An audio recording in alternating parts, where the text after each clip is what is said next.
Musa Jaber was just 1 year old when the Oslo Accords, the most significant agreement of the Arab-Israeli negotiations, was signed.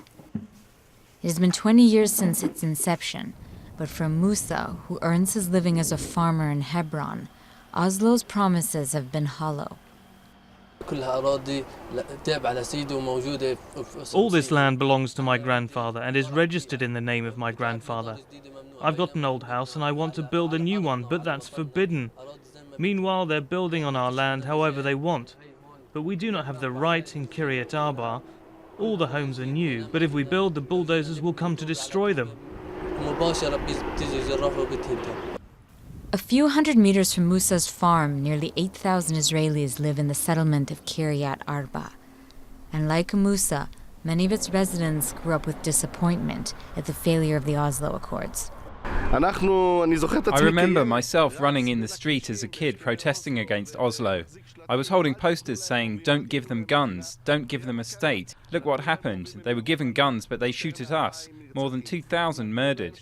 They were given territories, and they used it only to fire at us. More and more dead, more and more murdered.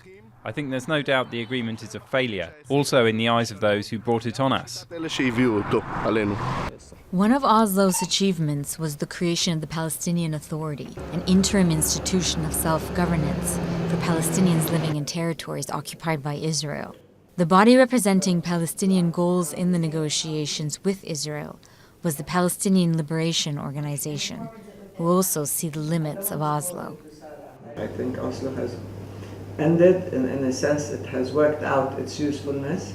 It has become the temporary, the interim phase has become permanent, and if we continue with the same logic of Oslo, it means that this will be the end of the Palestinian question and peace. I believe that there should be a game changer, there should be a whole new dynamic, there should be a whole new approach to peacemaking, and we should learn from the mistakes of the past.